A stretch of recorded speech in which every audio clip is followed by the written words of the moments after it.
Hey everyone, and welcome back to my completionist playthrough of the Baldur's Gate Saga with SCS and Ascension. And before we go get our third key to the final seal, I just wanted to mention two things. First, at the end of this episode, I'm going to post a little bonus regarding something I've mentioned in a note in the previous video, and in it, I'm going to show how far we can go when stacking certain defensive stats. And some of those findings might surprise you, so stay tuned for that. Must watch till the end, no skips. You won't believe what happens then. Monsters hate him! Alright.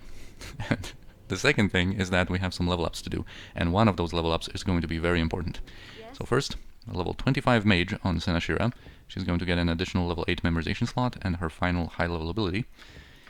And then Kiranai, level 36 thief, is so important because of this proficiency point. So finally we have Grand Mastery in longswords, which is going to influence a lot when it comes to our weapon choices in our whole party, because that means that once we upgrade some weapons, Kiranai is going to be able to wield Angur Vadal as her ultimate weapon and pass the spectral brand to Jaheira, who is not going to have to rely on the Club of Detonation and deal with the randomness associated with that weapon, although we are going to use the Club of Detonation for a little while. It's a very cool weapon. Anyway, when it comes to Kiranai's high level ability, I think I'm never going to use more than 3 spike traps or 3 time stop traps, so we might as well showcase in this completionist playthrough how Evasion and Greater Evasion work. Of course, both of these abilities are pretty bad, especially the normal Evasion, because it's only 3 rounds and the bonuses are not very impressive. Whenever we want to go for an armor class or a saving throw related setup, we're just going to equip Kiranai properly. But perhaps, here and there when she doesn't have anything better to do, we might activate these and just give ourselves that slight, short-lasting boost. Okay, so now we're done with that. And we can now proceed to this Spirit Altar, because now that we have the Warrior's Skull, we are going to be able to activate it and go through that whole sequence.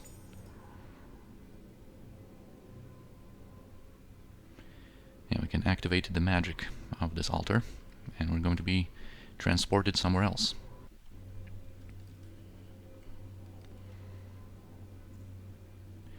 You feel a small part of your own life force being drawn through space and time, then landing with an abrupt thump into a body that is not your own. Your true body seems paralyzed, almost frozen in time. Your senses are assailed with a strange double awareness. Part of you remains in front of the altar, but another part of your being is now held within the body of the spirit warrior. You instinctively understand that you can use the spirit panel on the altar to control the spirit warrior body you now partially inhabit with simple mental commands. You look around you with your spirit warrior eyes and find yourself in what is obviously a dungeon. Implements of torture hang from the walls, and there is a pile of bones in the corner of the room. So yeah, this is a kind of a pretty cool idea, pretty cool concept of how we are now controlling and inhabiting the body of this spirit warrior here, and through him we are going to have to go through this dungeon and complete it in order to succeed. And I appreciate the throwback this makes to older role-playing and adventure games that were mostly text-based with minimal visual presentation, or even going as far as pen and paper, in the sense that in all of these scenarios you have to rely on the given descriptions and use your imagination to immerse yourself into the whole experience. And this is going to be exactly that, very heavily text-based with, not many visual stimuli in there. But when it comes to this sequence, I had mentioned I wasn't looking forward to it, but it's mostly just some of my bad memories from when I was a kid coming back to me, because it's not so bad. And it's not hard, as long as you're not trying to just wing it like I did back in the day. Once I actually sat down and made some notes for myself about the tiles and what happens, then it was easy to devise a good route. But it took some patience to test the stuff down here, because this event is just slow and based on trial and error a lot. If you make a mistake or get unlucky, there are some good chances that you'll have to redo it again in that slow manner. And yeah, redo it, because our guy here can die, and we go down with him and get a game over in such a case. But anyway, this main area here is comprised of 9 tiles in a 3x3 composition. We are kind of in the lower right corner of it, so it goes 3 tiles up, 3 tiles to the left, and we have this kind of a 3x3 square then. And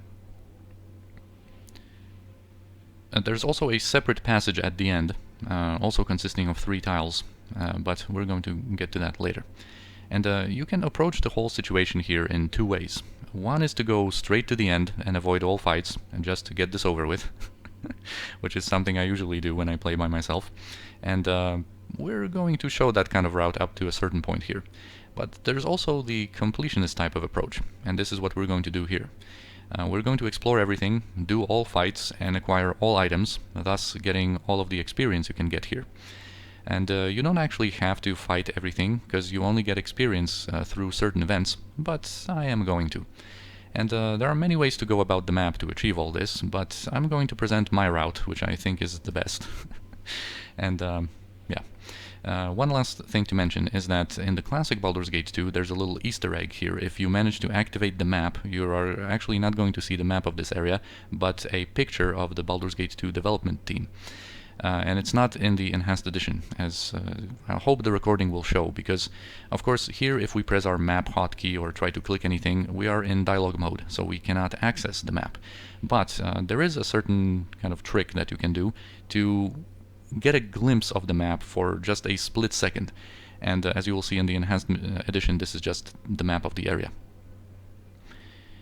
Anyway, so now let's search the room. The torture devices on the wall both compel you and fill you with a sense of revulsion. Other than that, there is nothing of note in this room. Yeah, so basically searching the room is pointless except for 2 tiles where there's something that we can find.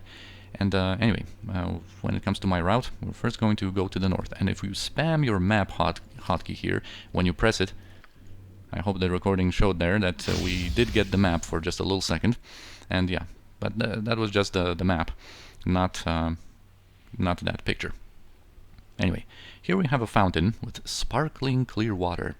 And if we search the room, it says that the water is crystal clear and it is easy to see there is nothing in the fountain itself. Yeah, so wow, a fountain. Usually in games when you take a drink from a fountain it like heals you or rejuvenates you. But this one poisons you, and there is no indication, no hint that happens.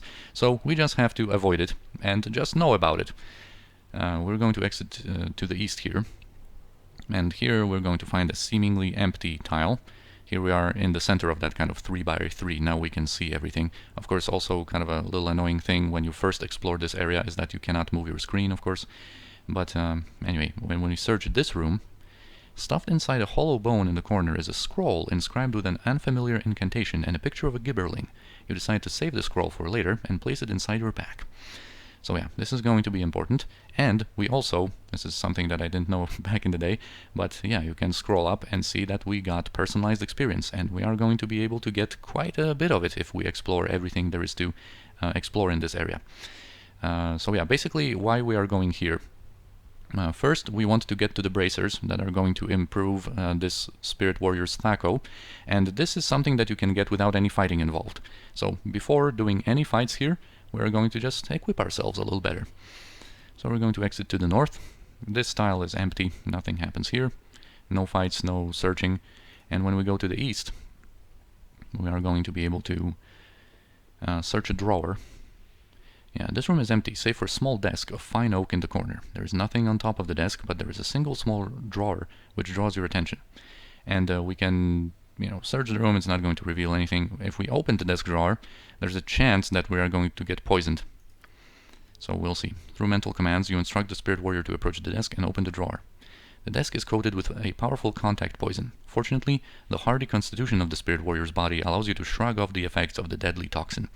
And I don't think I've ever been poisoned here in the Enhanced Edition. They might have tinkered, probably unknowingly and not intentionally maybe, with this probability here, because I think in the classic Baldur's Gate 2 you have a 33% chance of getting poisoned, but like I said, I've either been very lucky here or there's something different in the Enhanced Edition, because I've always been able to avoid the toxin here, and I do remember from back in the day that you could get damaged in the classic BG2.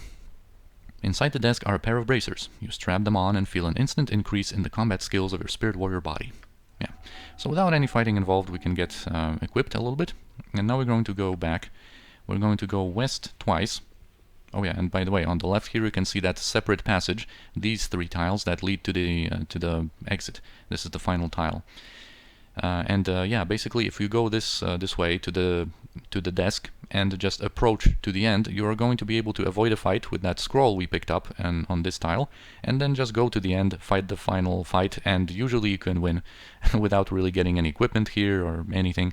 So if you just want to get this over with quickly, just go with that route. Take the scroll from here, avoid every fight, and just kill the mummy at the end, and you're going to be fine. Alright, so we exit to the west again. Oh no, there's something approaching us.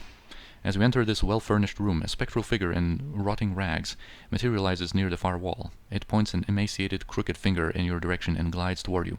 And yeah, the fights in the main area, the 3x3 area, you can avoid, but when you escape, of course you don't get to search the room, and you also get damaged. So it's better to just fight here. And of course we cannot influence anything here, but since we have our bracers, we have a slightly better chance of just going through this fight without getting hit, although, as I am saying this, our buddy here got hit once and twice.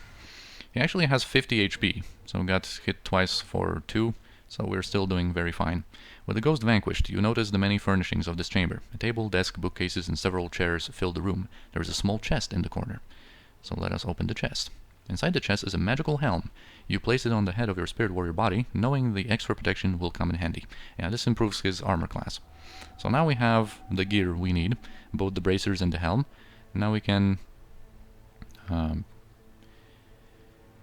go through the middle again. And we're going to fight a war dog now and search the room there, because we have to do it anyway to get everything. And it's, in my opinion, it's better to do it now rather than go through this path over here, because we are going to be able to heal after the battle with the war dog. That can be pretty tough, and we can get that heal and a key that we have to get anyway before the next fight. And by the way, I forgot to show you that, of course, finding the helm also grants us the experience here. Alright, so let's continue to the east. And why do these games do this? Like, why is it a dog? Again, you know, that dog of war. Yeah, growling dog leaps out from the shadows, and we have to kill it. But now that we have the bracers and the helm, this fight should be slightly easier. Yeah, he's missing. Alright, cool. That was a perfect fight. And actually, because it was... well, it's not going to matter. We can search the room now. You find an iron key and a blue potion, which the spirit warrior immediately quaffs. Fortunately, the potion heals your wounds somewhat, and you tuck the iron key in your belt. Or into your belt. Yeah, we get experience for that. Of course, for killing anything, we don't get experience, like I said, but through these certain events, mostly like finding different equipment pieces or just kind of progressing through the dungeon by finding a key, for example, we get some experience. Alright, so now we're going to go to the south, and we're going to get ourselves a wand, but this is going to involve a fight, and that's why I wanted to kind of heal before it. In the center of the room, you see a large treasure chest. There are numerous bones scattered about the floor. Examine the treasure chest. You cautiously approach the chest. With a swirl of centuries-old dust, the bones on the floor spring to life and assemble themselves into a large skeleton. The undead creature advances. So let us fight it.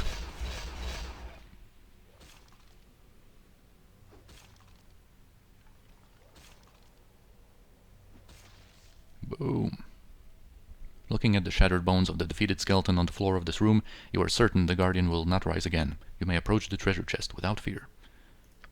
Inside the chest is a wand of missiles. You pick it up and stick it inside the belt of your spirit warrior form.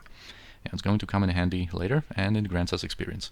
And here, this tile, between our starting tile and the one with the chest with the wand, it's entirely skippable. Now we could just go to the end, but I am going to explore it, just to showcase that there is a fight there. And like I said, it's entirely pointless. We're not going to get any experience from it, but just something to showcase. A red-eyed goblin jumps out from the shadows near the east wall. He gnashes his sharp little teeth in anger and anticipation. He bangs his axe against his small shield, issuing a charge. We're not going to use our wand here, just going to attack him.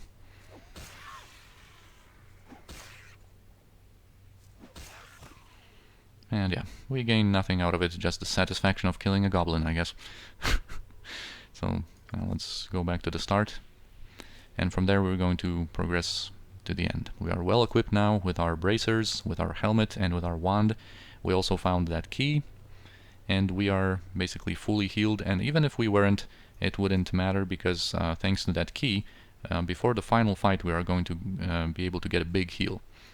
So even if we received some damage from that drawer's poison, or maybe from drinking from the fountain, that last heal that we're going to be able to get directly before the final tile is a pretty strong one.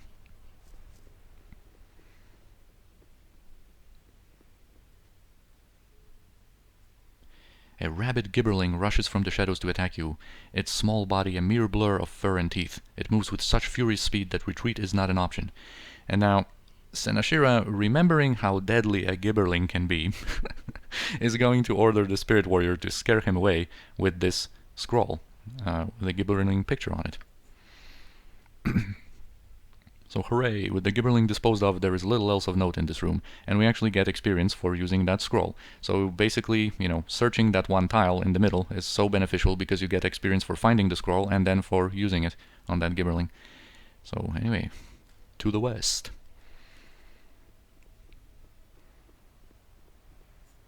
You sense an ominous presence beyond the archway to the west, and an iron chest stands against the north wall. And since we got that iron key on that tile with the war dog, we can examine the chest.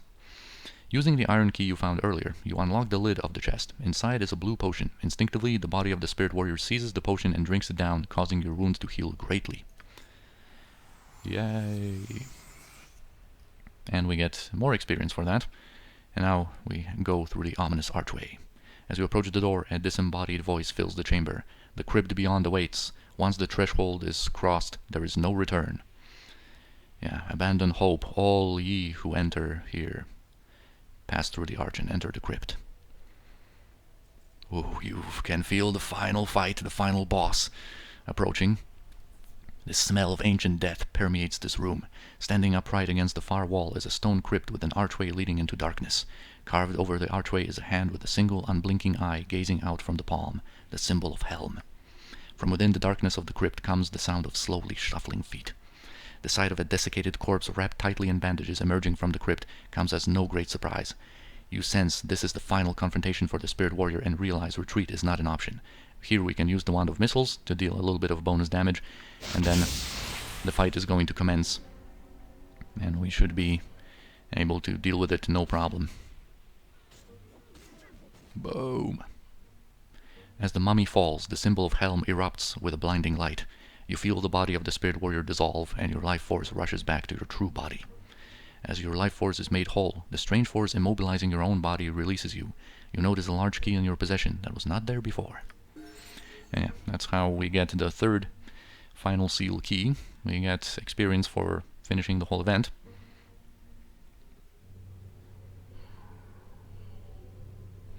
And yeah, there we go. We have some experience. And now before we proceed, because I think we are going to do one of these three fights in this episode, I am going to just position everyone as far away as possible. In this room, I think we're going to do it. And yeah, we have Kiranai that is specially prepared for this encounter. Let's just kind of escort this skeleton warrior so it doesn't interfere with our fight. And yeah, once again, Kiranai is going to get a chance to shine and basically solo a fight. And you can do this in a couple of different ways, basically, but Kiranai is just going to be just perfect for the task. So anyway, I think first... Oh yeah, by the way, we now have this spirit key with the word spirit inscribed upon it. We have all three keys. And now we are going to do this fight with a Lich. A very special Lich. And, well, also when it comes to Kiranai's equipment now, basically I have equipped her with different resistance gear, so that, well, even if we equip the boots here, as you can see here from her stats, she is a tank. She's geared for war. She's ready to survive in the trenches of World War I. She's ready for Operation Overlord and equipped to storm the shores of Normandy, dude. So specifically, I wanted her to have over 100 fire to showcase something cool. Also, cold is going to be useful, although not all the time. We are going to wear the Boots of Speed first, and once the Lich is desperate enough to unleash its cold spells, then we're going to switch to the Boots. Immunity to electricity is going to be nice. 75 acid is going to be useful, and 50 magic damage resistance. So basically, to achieve that, we have the Shadow Dragon Scale with that acid resistance. We have the Helm of the Rock that gives us all the elements plus acid as well, which is cool. We have the Harper pin that gives us a nice serve versus spell boost, electrical resistance of 100%, and immunity to magic missile, which is actually a concern when it comes to this fight, because the Lich is able to basically instantly release all of his magic missiles, and we're going to get to that in a second. Then we have the Dragon Scale Shield for more resistances. We have the 2 fire resistance ring, 40 and 50% resistance. We have the Belt of Inertial Barrier for that magic damage resistance. We have the Boots of the North for that 50 cold whenever we need that. We have Arbane's Sword for the immunity to hold. We have Paradan for the immunity to fear, although I don't think this is actually going to be necessary. I think this Lich actually doesn't have that dragon fear ticking, but just in case we're going to have it.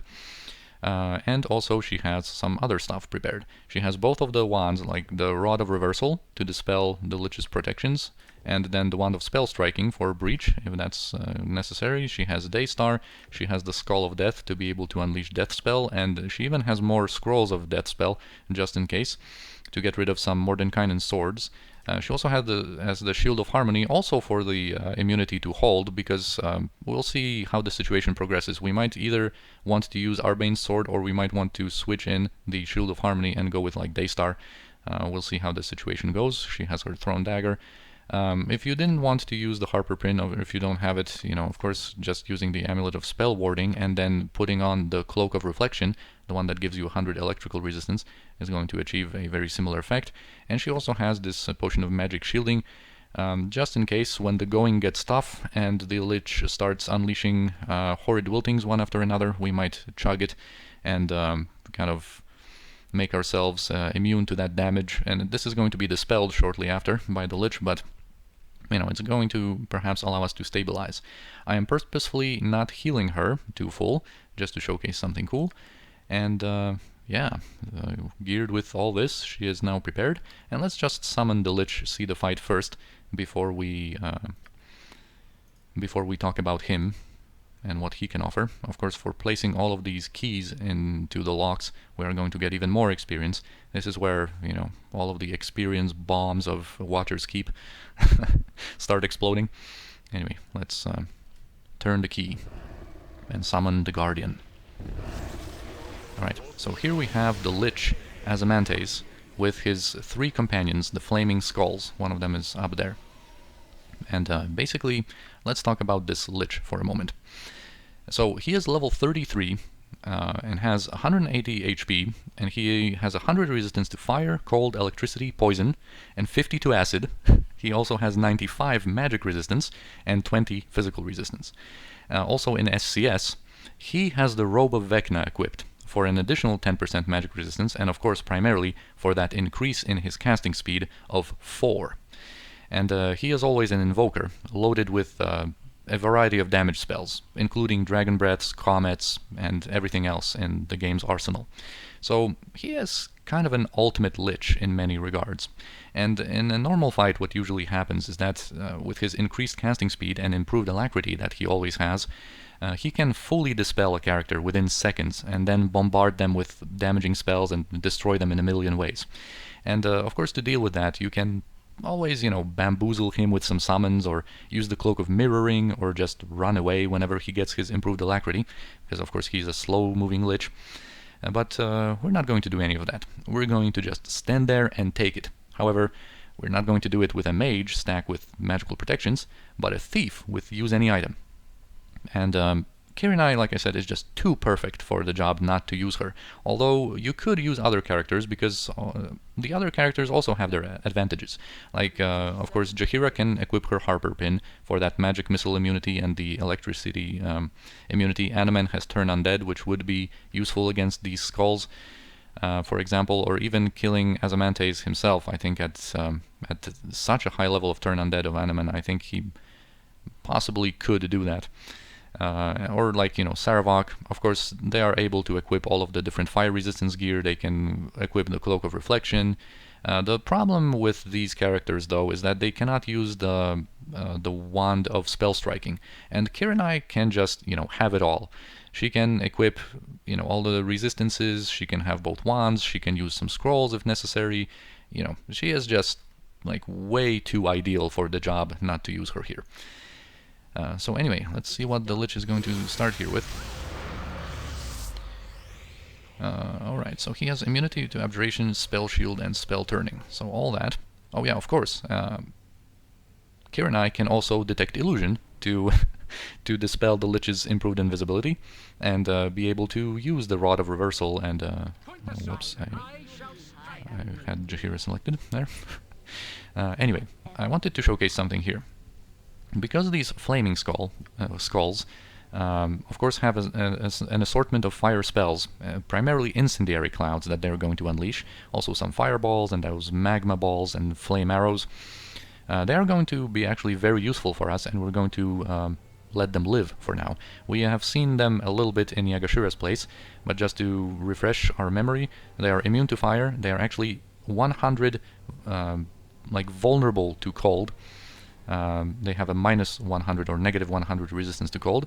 They have 75 resistance to magic, though, and 75 resistance to all physical damage except crushing, to which they have 0. But anyway, we are going to let them live for now and showcase a cool concept that if you have above 100 resistance to something and you get damaged by that kind of damage source, you actually heal from it. So 27% of the damage dealt to us, fire damage dealt to us, is actually going to heal Kiranai.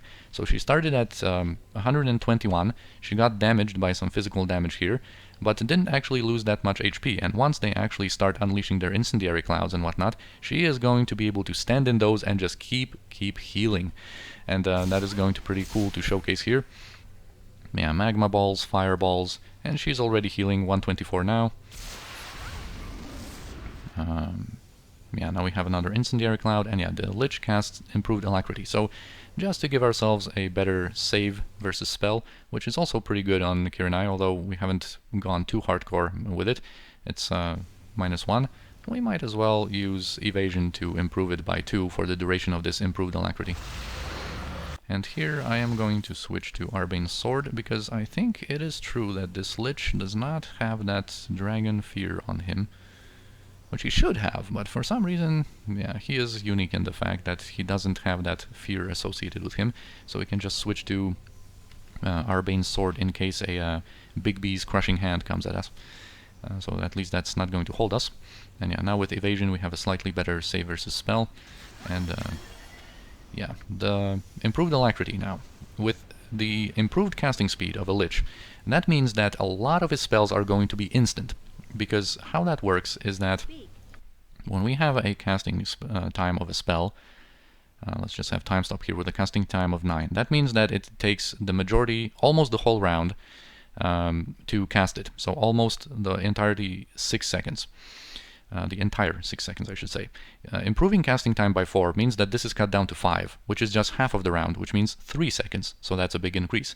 But all of the different spells that have a casting time of 4 and lower are instant. So, of course, this means that, for characters that have that improved casting speed, they can just unleash a ton of spells during improved alacrity. That, of course, gives you Aura Cleanse. So that means that you're not limited by the normal limitation of just being able to cast 1 spell per round. So just because, his acid arrows are instant, and he plays perfectly as an AI, he is able to instantly unleash all of these acid arrows, but we have 75 acid resistance, so we don't really care about that, and we're going to nicely stand. Of course, I have Sinashira selected, Jesus. Good play there. But we are going to be able to stand in our hot sauna here of incendiary clouds and just out heal everything. Oh, thank you for another one there, dear Lich. Yeah, 125. Okay, Sphere of Chaos we are going to go out of. Unfortunately, that means our nice fire bath here of incendiary clouds we have to leave behind. But yeah, he is unleashing more of that kind of stuff. You can't see from her portrait all that well how she is healing because of all of the different buff icons. If she were lower on health, you would be able to see the nice healing. But yeah, as you can see, he is trying. Yeah, he has a protection from magical weapons. And basically how you can do this, and what we would have to do it if we used every other character, would be to just do an outlasting strategy, similar to how we outlasted Kangax in his Demi-Lich form, for example. Basically outlasting through all of his protections from magical weapons to just then cut through his stone skins and whatnot with our physical attacks. But having Kiranai here on board with the Wand of Spell Striking and the Rod of Reversal means that we're going to be able to dispel his spell protections and you know, use some breaches just so we don't have to cut through all of the stone skins and whatnot, and basically you know, the fight is just going to be a little faster, a little smoother that way. And I think alright, he now has time stop. After this time stop goes off, we're going to go into closer to him and start dispelling his illusions and dispelling his protections. And as you can see, Kiranai is sitting comfortably at 130 health. Alright, Stinking Cloud we are going to actually have to go out of, because Stinking Cloud uses save versus death, and her save versus death is not that great, and we don't want to get disabled by that. But we wanted to go closer to the Lich anyway. And yeah, he starts casting some Mordenkainen swords. We have some death spells prepared for that kind of occasion. Let's actually get this Stinking Cloud. Okay, she did get disabled by the first one. Let's just go out there and start. Okay, here come the horrid wiltings.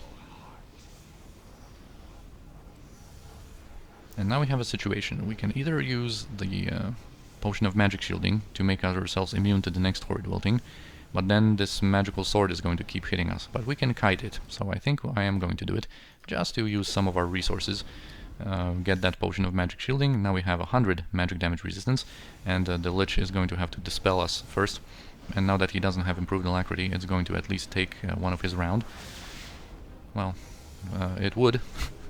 But he had a spell trigger with Remove Magic, Death Spell, and Power Word Silence. Alright, so our protection is dispelled here. But it's okay. We can just heal with our normal potion here, heal with some of these fireballs incoming. Yeah, just keep ourselves safe here, use these nice flaming skulls. They are our friends in this encounter. Thank you for the heals. Oh, and that actually works out very nicely. We were going to be able to kill both of these Mordenkainen swords at once. I've also stacked the resistance so high to fire with all of the, you know, shields, helmets, rings, and such, so that we can swap in the Shield of Harmony or swap in the Skull of Death and not lose our immunity, and we are still above 115. So we're still going to heal a little bit from those. I think even though we are silenced, we should be able to unleash this, this Skull of Death. Alright, these Mordenkainen swords are actually a big concern in this fight because they can do some nice damage, and yeah, getting rid of them is very beneficial for us here. Alright, so let's continue dispelling illusions. Let's finally get these illusions dispelled. Yeah, we have Arbane's sword equipped also because the melee attack of the Lich can of course hold us. They have kind of that ghoul touch property to all of their attacks, and whenever he's desperate he might you know, go for that once he's kind of out of his spells. And he's casting another necromancy spell, and that might be another horrid wilting. I should have perhaps saved the potion for just now to kind of absorb this horrid wilting, but we have okay, that's just Finger of Death. We should have a good enough save versus spell to yeah, to shrug it off. There was a 5% chance basically that Kiranai would die, I think, with our save of -1 here. Yeah. Perhaps that was also a concern. Perhaps I should also have saved Evasion to give that -2 saving throw boost for that Finger of Death to be guaranteed a success when it comes to making that save. But anyway, we're doing fine here with all of the nice healing. Thank you again for that incendiary cloud. Alright, ice storms. He is desperate enough to use ice storms, so we are going to just make ourselves immune to that. And we're going to start dispelling him with our Rod of Reversal. I think we are safe enough here. We don't need any heals. And we can totally sacrifice a couple of charges of this Rod of Reversal. It's actually very cheap to recharge. So yeah, our health should be cool. As you can see nicely from the portrait now, we are steadily healing. Yeah, Big B's Clenched Fist is not going to hold us because we have Arbane's Sword equipped. And we have dispelled his spell turning now, but we also have to get his spell immunity to Abjuration with another charge of Rod of Reversal. Alright, now he doesn't have anything, and we're going to be able to breach him. And just to breach his stone skins and protection from magical weapons that he might have had active. Perhaps all of his protections from magical weapons have expired by now. But anyway, let's actually have... Before we go in with our damage, these Flaming Skulls have a proclivity for escaping, but I would like to have like 2 of them with me just to keep the healing going. And yeah, now we're just going to... okay, I don't have the Skull of Death equipped. I'm just concerned a little bit that I could have been healing more, but yeah, now we can just get to this Lich. Whenever he stone skins, we can sacrifice a couple of, or expend a couple of charges of our Wand of Spell Striking, because we have a lot of them, we have a lot of these charges. And did you use it? Yes, you did. Yeah, so we can just continue with our damage here, continue with the healing from the Incendiary Clouds. Thank you very much. If you would like, you can observe the portrait of Kiranai. Now we can see clearly whenever she heals. She does get damaged by the melee attacks of a Lich. Yeah, another stone skin, we can just get rid of that to save ourselves, you know, the pain of just cutting through all of this. And I am going to stay with Arbane's Sword for now and our high resistances instead of switching to the Shield of Harmony and going with Daystar, for example, to deal more damage. But this is the safer approach. We're going to heal for more, and yeah, I'm slightly, you know, cautious. I want to be cautious here just for her to keep healing, since we only have 1 Flaming Skull in our range. If we had 2 spamming like some more Incendiary Clouds and Fireballs, I would go for a lesser amount of fire resistance, but in this situation, let's just keep it safe. And he should be close to dying. Yeah, badly injured. Another stone skin, huh? Well, I got another charge of breach for you. Yeah, we're cutting through him. I think now might be the time to go with something a little bit more damaging. We're going to have more attacks with Daystar, and it's going to deal more damage. Yes. Boom! Sweet. So there goes Azamantes in a different type of strategy. And now here for these Flaming Skulls, since they have stone skins as well, and they, you know, are quickly escaping and whatnot, they like running away. I am just going to use Animan, who is also slightly specially equipped. He is going to be able to have the Dragon Helm for 25 fire resistance, his Family Shield for another 30, this Ice Star for another 20, and his Armor of Faith he's going to use. And this is going to make him fully immune to fire, and also a little bit to some magic damage, because when these skulls die, they explode in magical damage, and he's just going to be able to come here and kill them with turn undead, just so that they don't waste our time. Hello, Skull. Actually, since he is going to be the only one close to these, we can also give him back his Belt of Inertial Barrier, so that his magical damage resistance is now 75. And boom, there it goes. Yeah, 6 damage from that explosion. That can normally be pretty nasty, especially if you fail your saving throw. Also, if you kill them close to Azamantes, I think he can get damaged by that. And where is that third guy? Alright, there he is. Can't hide from Animan. And his turn undead. Boom! Yes! Love seeing those explosions. Alright, so now we are done with this fight. Kind of a different strategy. Very, very safe strategy. Kind of foolproof. Because, of course, all of these resistances and all of her abilities and immunities came from gear. So something that Azamantes can't just dispel in one round with his improved alacrity and his Robe of Vecna casting speed. But yeah, now we are going to be able to get Robe of Vecna, but I don't think I'm going to use it, or at least I'm not going to use it just yet. This robe is just insane, and normally you can buy it in as early as in Shadows of Amn, and you can buy it in Adventurer's Mart. So yeah, that's just insane. It gives you 10% magic resistance and improves your casting speed by 4. Of course, that can be stacked with the Amulet of Power that increases your spellcasting time by 1 for an increase of 5 in total. So, wow! You can just be insane when it comes to your casting speeds.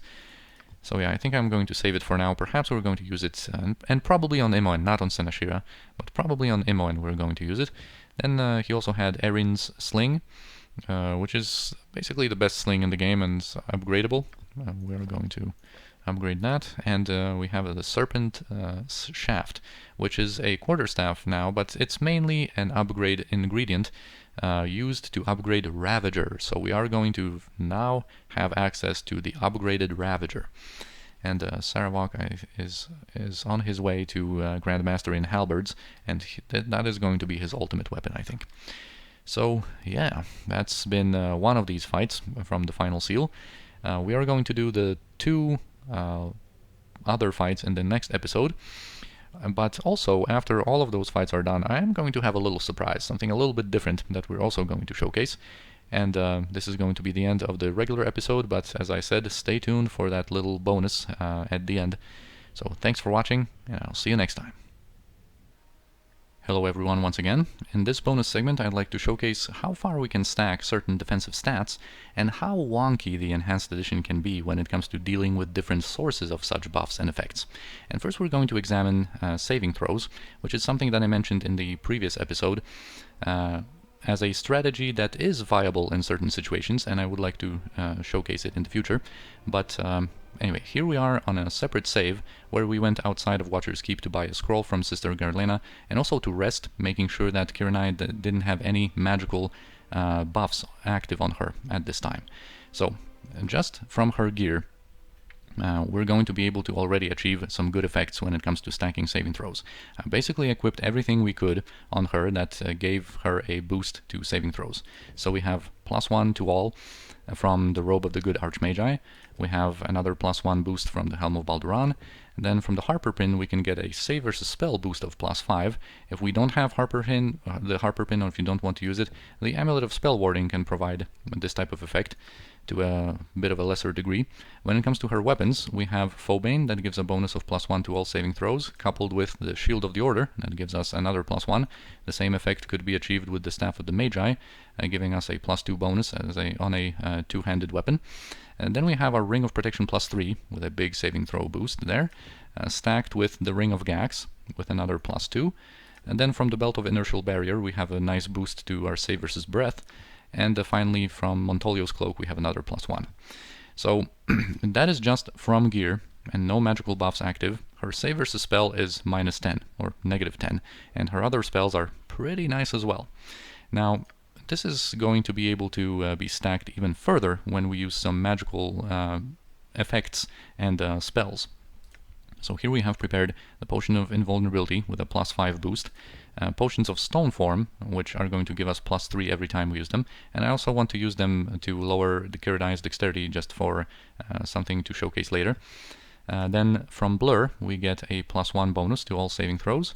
From Spirit Armor we get a +3 bonus to our save versus spell, and finally from Improved Invisibility we have a saving throw bonus to everything of +4, which is really nice. And also we are going to use the spells Aid and Chant on Animan. Aid increases our saving throws by 1, and so does Chant. So let us start doing all that. First we're going to just kind of use potions and spells up to a certain amount. So already with that Potion of Invulnerability she's at -15. With Blur it's going to increase to -16. Also from Blur she's going to get +3 armor class, which is going to be relevant for a little bit later.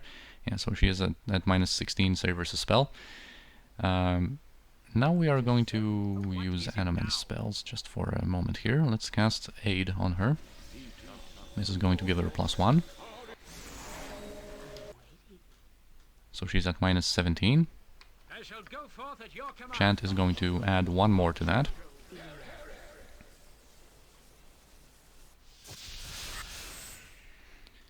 Yeah, so it's -18. Now, we should get a boost of 3 by drinking this Potion of Stone Form. And we are going to get a boost of +3 to different saving throws, but not to Save versus Spell, because when it comes to stacking effects coming from potions and most spells and gear, it maxes out at -20. But there is a way to go above that too. So our other saving throws increased by 3, and if we drink another Potion of Stone Form, you'll see that, of course, our Save versus Spell is going to be stuck at -20, but the others progressed to that amount or almost there. Now, finally, it seems like I'm losing my battle against my throat again. But anyway, Spirit Armor, of course, normally would give a boost of +3 to her Save versus Spell that would stack with all of these different effects. But of course, now you see that it's still stacked at -20. But if we use Improved Invisibility, that kind of boost is different. And this is going to be able to actually put her at -24. So, yeah, you can go pretty low when it comes to saving throws. And now, of course, the question probably comes to your mind, like, why would you go so far down in saving throws? What's the point of stacking saving throws to that amount? And, you know, stacking them to this low might not be the brightest idea, but going for a low saving throw strategy is a viable thing to do, because we have to remember that we can be affected, and we pretty often are when it comes to dealing with mages, with something like Greater Malison, which is going to give us a penalty of 4 to our saving throws. Also, sometimes Cleric can cast Doom on us for a further penalty of 2. And then, when it comes to different spells, they have their own penalties, like, you know, Chaos or the Symbol spells. You know, the Symbols have a -4 saving throw penalty. And, you know, so that all, of course, stacks. And then in SCS especially, certain creatures have abilities and spells that have or come with like major penalties to the save that's used to avoid them, the magnitude of 8 or even 10 when it comes to Bodhi's abilities, for example.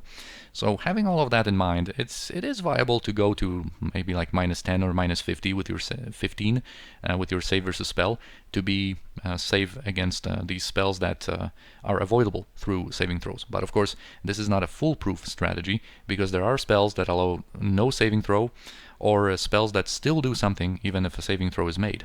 Like, for example, making a successful saving throw only reduces the damage of most damaged spells. So anyway, that's saving throws. Pretty cool numbers here. But now let's actually take a look at armor class. So I have prepared some items here that are going to increase our armor class.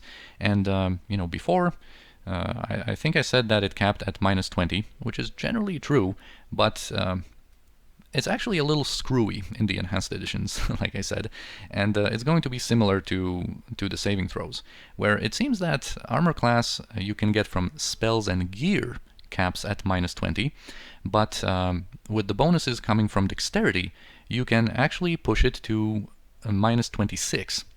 And according to my tests, that's not just an indication, but you get a real -26 armor class, which is kind of weird considering that in classic Baldur's Gate 2, armor class capped at -25 in general. And it's the same with thief skills too. You can pump them up to a certain point with potions or your thief skills you get from level ups, and it won't go any further, but then with dexterity you can get them a little further beyond that point. So anyway, here we have prepared the Amulet of Master Harper, which should have increased our armor class by 3, but it only did by 2, up to -20. We have this Axe of the Unyielding with another armor class bonus, which is going to do nothing. And we also have these potions now of mind focusing that are going to increase our dexterity. Basically, since now she has low enough dexterity where it doesn't give her any armor class boosts, you only start getting boosts from 15, you know, she is able to only go up to -20 in armor class, but we gulp that. She is at 16, giving her a bonus of 2 to armor class. Now she's at -22. We're going to drink 2 more of these to get to max dexterity. Yeah, here she got boosts from 17 and 18 dexterity. She's back at her normal 19, capping out at -24. And then once we... Actually, I think I'm going to have to get another... Yeah, -25 with 22 dexterity. We need another potion of mind focusing here, because I reduced it too much with those stone form potions. And now when she reaches max dexterity, yeah, she's at -26, and that is a real -26. But this is not all that we can do.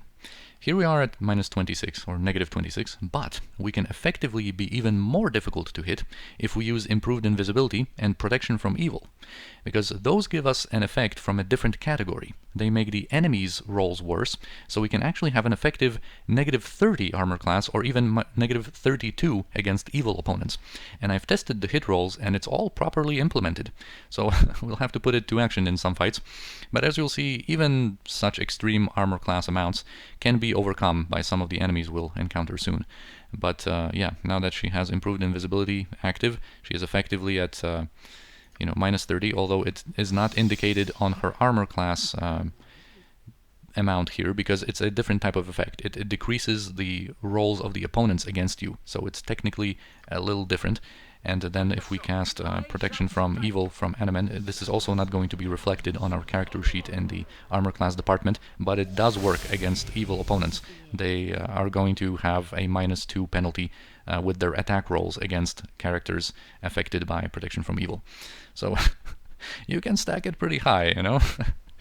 And yeah, just a cool little thing I wanted to showcase. Hopefully it's been pretty interesting and pretty fun for you to watch. And now I'm going to cut this here and see you next time. Thanks again for watching, and see you in the next episode.